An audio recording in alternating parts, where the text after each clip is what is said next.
track for everyone. The Live Viper 6 Skyview Network, sponsored by Terry Lambert Hyundai. Right now on News Channel 6 at 6, parking concerns in downtown Augusta. Why business owners want to see a plan. As your News at 6 starts now. Live from Television Park, this is WJBF News Channel 6 at 6. Good evening, everybody. I'm Brad Means. We do thank you for joining us. Jenny is off tonight. Coverage you can count on begins with downtown business owners frustrated as they wait for plans to increase parking. Businesses have called on the city to make changes to add back parking that's being lost to that big Broad Street Road project, but they say they still haven't seen any details, as George Escala reports. Construction on Broad Street is moving forward, leaving business owners asking, where's the plan? We were supposed to have seen some revised plans, gosh, I don't know, 6 weeks ago, and they keep kicking the can down the road.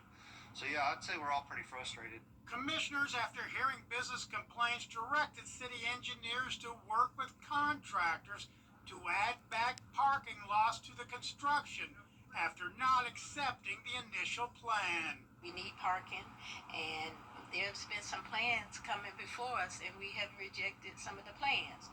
So we keep kicking the can down the street. The Commission Engineering Committee was scheduled to hear an update on the plan to find more parking, but nothing was presented after the meeting was canceled due to a lack of a quorum. So businesses are left waiting, but have their own ideas on what they need to see.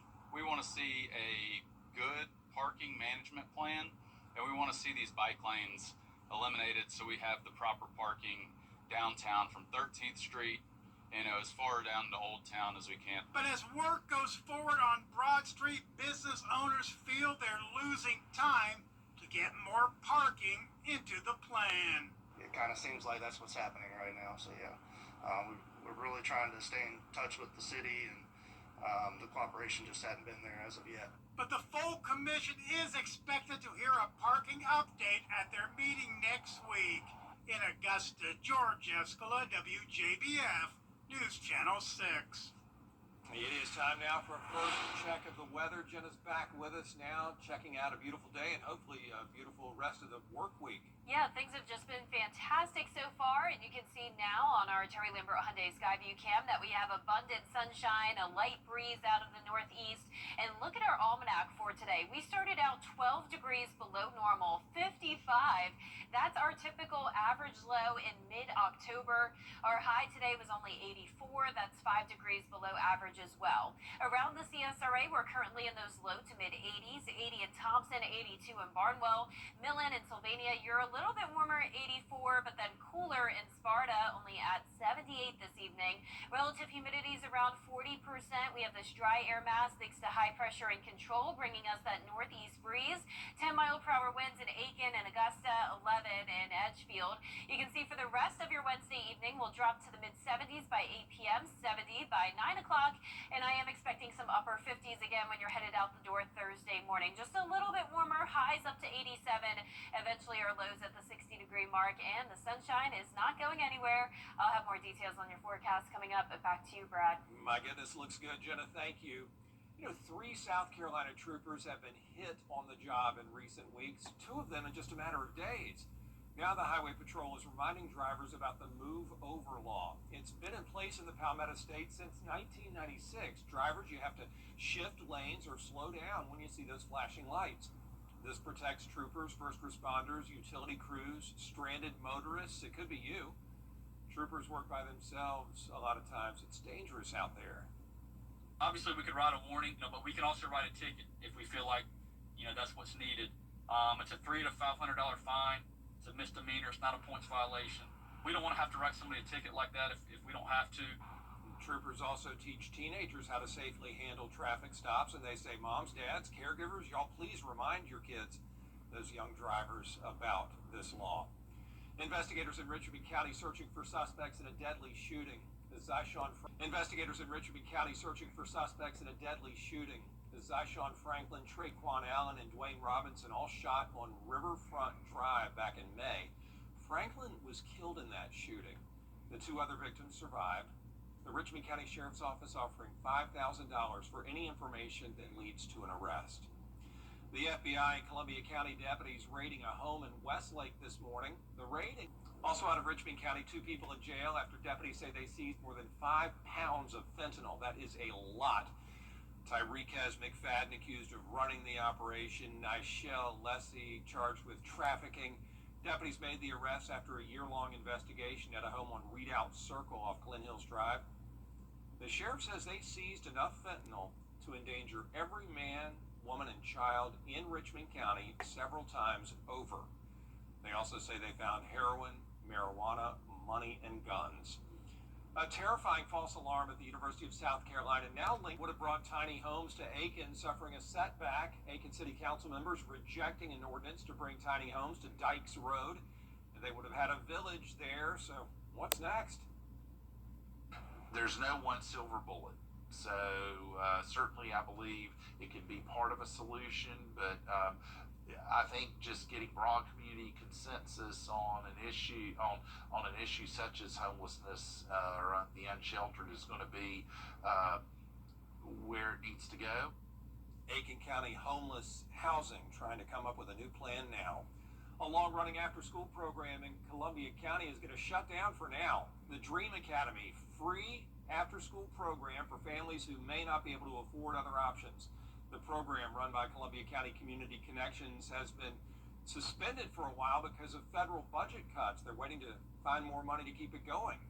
Just seeing the children, that students that were a part of that program, they got homework help. They had playtime, they had other activities. One of the big activities they always did was a restaurant, and so they had to come up and, with the whole concept, the on a general level, a business concept for the restaurant and serving and that kind of thing. If you'd like to donate, there's a link on our website, WJBF.com. A local college celebrating 1 year to help curb food insecurity. It's the food pantry at Aiken Tech, opened last fall to address food challenges that students encounter, and it's been going strong. In 2024, the Government Accountability Office released data that stated that almost 4 million campus students on higher education campuses experience food insecurity, and out of those, 2.2 million regularly experience very low food insecurity. So we really don't want students to feel bad about using our pantry. We want to encourage them to use it. It's a resource just like going to a tutor. If you have a need, we want to be able to help you meet that need. Congratulations to everybody at Aiken Tech. We'll be right back. PG takes you where live the lazy. Children First on News Channel 6 is sponsored by Bridgestone. The Live 5-for-6 Skyview Network, sponsored by Terry Lambert Hyundai. Now, your most accurate forecast with WJBF Live 5-for-6. Welcome back. I hope you're having a nice Wednesday. We have beautiful sunshine right once again. Looking at our Terry Lambert Hyundai Skyview cam over at Washington Road, sitting at 82 degrees. A north wind coming in at 10 miles per hour. Dew points are in the mid-50s. Humidity nice and low again today. Overall, a repeat forecast this week with temperatures in the upper 70s in some of our northwestern counties. Low 80s for the rest of us. So notice on satellite and radar, we have a bit more cloud cover down towards the southeast. The closer you get to the stationary front, the more cloud cover you're going to see, but the rain is staying far to the south of us, only impacting Florida. High pressure will continue to keep us dry. So here's a look at your Thursday forecast. Another chilly start to the day, 58 with calm winds in the morning. Clear skies, 85 by 2, 87 by 5 o'clock.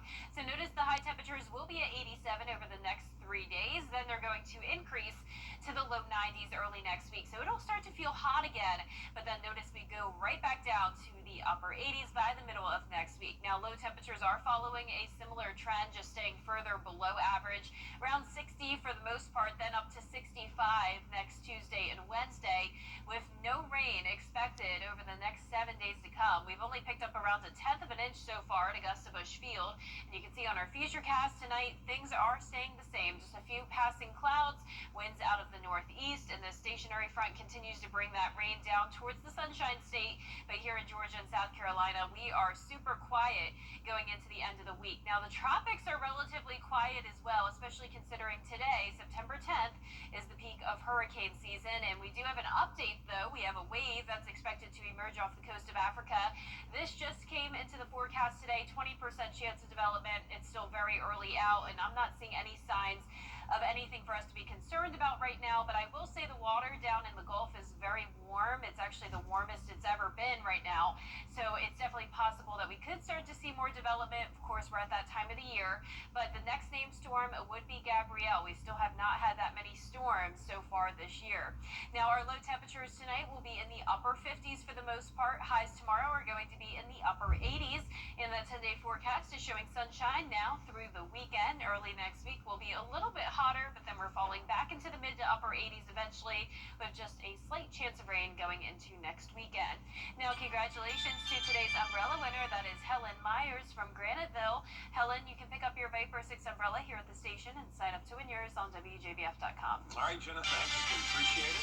Coming up, we're going to meet our scholar athlete out of Fox Creek High School, a standout on the football field and in the classroom in sports. At Kroger, fresh for everyone. The Scholar Athlete Awards are brought to you by Jefferson Energy Cooperative, Revamp of Augusta, McDonald's, and WJBF News Channel 6. Now, WJBF sports coverage you can count on. Well, this week's Scholar Athlete is on the Fox Creek football team. The player has a grade point average that's higher than their most recent opponent's rushing yards per carry average. His name is Garrison Williams, and he's a force for the Predators on the football field as well as the baseball diamond. As a student, he's top 7 in his senior class with a host of academic awards, too numerous for us to even name here. He sports that 4.57 GPA, and he's on the baseball team, but not only that, Williams has been named most outstanding defensive player for Fox Creek football after becoming the Predators' leader in tackles and quarterback sacks. He's garnered all region first team honors, not too bad for being in just his second year of high school football. Garrison just kind of embodies what we want in all of our student athletes. He's a great athlete, but more importantly, he's a great student. And that means he picks up concepts a lot better than most, and that's helped him in football. He very much takes after his dad, as in sports just kind of come naturally to him. He just kind of always knows what to do, where to be, and he just takes it and runs with it. We've always encouraged academics, but athletics has always been a part of him. He's always kind of pushed himself. We've never really had to crack a whip, so to speak, to keep him going. We stay proud, and we can't wait to see what the future holds for him. If he continues on this path, there's no telling. I really just think about my future and, planning ahead. This is like the most important time is high school and college, trying to get a good start, getting a good degree, a good college. He's the definition of what a student athlete is. He's always putting his studies first. He's a great representation of what we want every single one of our student athletes to be here at Fox Creek. Now, Garrison plans to study sports psychology at Clemson University and, in his words, become a sports psychologist wherever God wills. Now, just the 4th time in the last 20 years, the Westside Patriots are 3-0 to start a football season, and they've done it by getting defensive. In the Patriots' 3 victories, they've outscored their opponents 122-21. That includes games against a usually high-powered Lady offense and a Richmond Academy team that boasts one of the best quarterback-receiver duos in the state. Sandwiched that between those two opponents was a 74-0 shutout of Glen Hills, and now with showdowns against Hepzibah and fellow unbeaten Aquinas looming over the next 2 weeks. Coach Cedric Mason says he wants to keep the fine-tuning his team's approach for even more success. We gauge our defense based on how hard these kids run to the ball and hustle to the ball. If we can get all 11 of them going to the ball, all 11 of them doing their assignment, then, that attributes to the 21 points, led up in all 3 games. I give all the credit to the defensive coordinator. Not only that, the defensive line, really all my teammates, even the people on the sideline, the support, everything. Everything plays a part in why we're so good, especially defensively. And Westside kicks off against Hepzibah Friday at 7:30 p.m. And it is also time now to vote for our Football Friday Night Player of the Week. This week's nominees, McGraw out of Bamberg Earhart, Evans quarterback Trip Ferguson, Aquinas QB Turner Stevenson, and North Augusta running back Mike Doe. You can vote once per day. The poll closes at 11 p.m. Friday night. That's Still charges for Morris Opticians. the Xfinity Series drivers gear up for another high-speed showdown. Feel the energy live at Bristol. Get your tickets now at NASCAR.com/tickets. Don't miss your chance to experience the Xfinity Series live and in person. Something about the morning makes you feel good now. You know that I love you. Good morning, Augusta. Our 10-day forecast looks fantastic. Lots of sunshine, staying dry. Highs in the upper 80s, lows near 60. And then tomorrow we heat up to the low 90s briefly before we cool down again, and then a slight chance of rain next weekend. Rio de Janeiro topping Google's list of trending international destinations for Christmas and New Year's because it has such sunny weather in December. St. Lucia up next as another popular holiday getaway. Here in the U.S., Columbia, South Carolina, #1 for Thanksgiving travel this year. Columbia, followed by Bozeman, Montana, Spokane, Washington, Detroit, and Omaha. Your top 5 places to go for the holidays here in the U.S. How is it Columbia? Columbia is wonderful. I mean, they have the college there, the university, the state house. I have to say, I have been to the Columbia airport a couple of times, and the lines are so short, even in the holidays. I was blown away. Very manageable. Yeah. No, I mean, I love Columbia. I'm just a little bit surprised. Love St. Lucia too. I was just there. So that's dress is sort of garnet colored in tribute to True. the Gamecocks. Not on purpose, but we Good can night. pretend. Yeah.